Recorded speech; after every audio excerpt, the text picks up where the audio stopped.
Olá! Vamos aprender como usar os verbos compostos. Nós temos 4 verbos compostos no português brasileiro e que alguns são similares ao inglês. E eu vou mostrar aqui os 4 verbos só para vocês terem ideia, mas eu vou explicar só um nessa aula.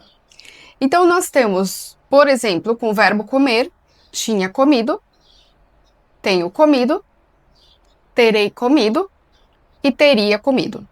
Aqui nós vamos focar no terei comido. Vamos entender bem como usar esse tempo verbal. Meu nome é Fernanda, eu sou professora de português há mais de 15 anos. Então vamos lá? Como funciona o terei comido? Basicamente, vamos pensar no futuro. Como fazemos a forma do futuro simples no português? Nós temos 2 formas, que é usar o verbo ir e o verbo principal. Por exemplo, vou comer. Amanhã vou comer banana.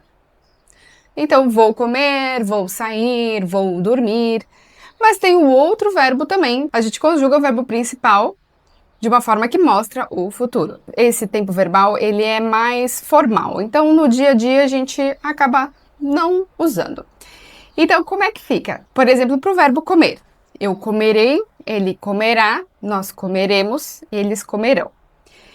Então, nós temos esses 2 tipos de futuro, né? Um futuro normal para você falar o que você vai fazer amanhã, por exemplo.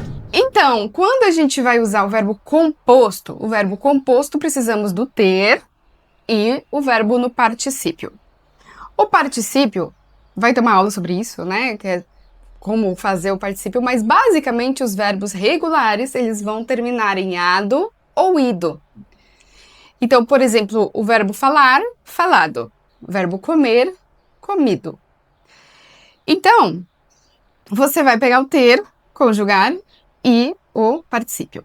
O ter vai ser conjugado nesses 2 futuros. Ou você usa vou ter, ou você usa terei. Vou ter, ele é mais informal, e terei mais formal. Então, como que vai ficar? Por exemplo, o verbo comer. Vou ter comido, ou terei comido. Verbo falar. Vou ter falado, ou terei falado. Então, essa é a construção. E o que significa quando eu vou usar esse tempo verbal? É para você falar de um futuro, sim, mas é para você focar quando o futuro termina, fim dessa ação no futuro.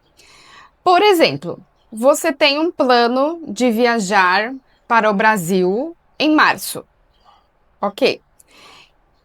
Por 5 dias.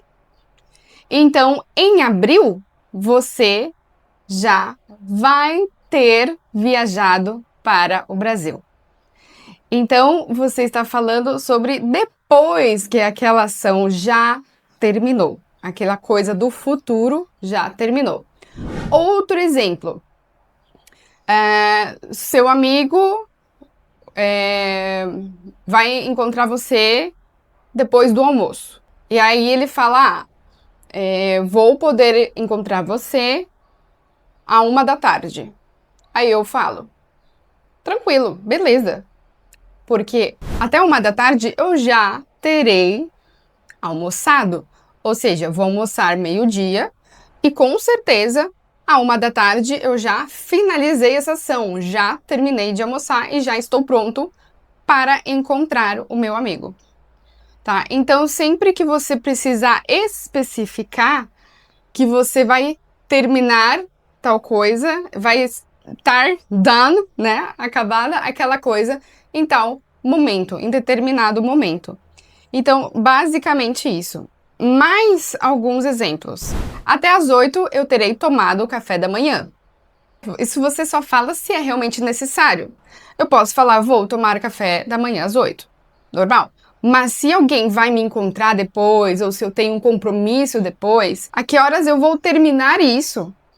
Que eu já vou estar livre para fazer esse outro compromisso, para encontrar alguém, para resolver alguma coisa, né? Ou outro motivo, mas é só quando a gente tem um motivo para especificar que aquela ação, né, está terminada naquele momento do futuro. Ou outra que, quando você chegar, eu já terei comido. Então eu não posso esperar você chegar, porque eu já vou estar com fome, já vou ter preparado a janta e já vou ter comido. Por exemplo, a pessoa vai chegar meia-noite e eu costumo comer às 6 horas da tarde. Então, à meia-noite eu já terei comido, ok? Então é basicamente isso. É um futuro falando sobre o final do futuro, né? No futuro. Mas só se é importante porque eu tenho alguma coisa pra fazer depois, um compromisso e tal. Senão, você só fala às 8 horas, vou comer. Normal, um futuro normal, ok? Então, espero que esteja claro o uso disso, espero que vocês consigam aplicar isso no dia a dia, tá? Mas é realmente uma situação mais específica se você precisa expressar esse término da ação. Espero que esteja claro. Se vocês tiverem perguntas, pode comentar aqui. E vejo você na próxima aula. Tchau!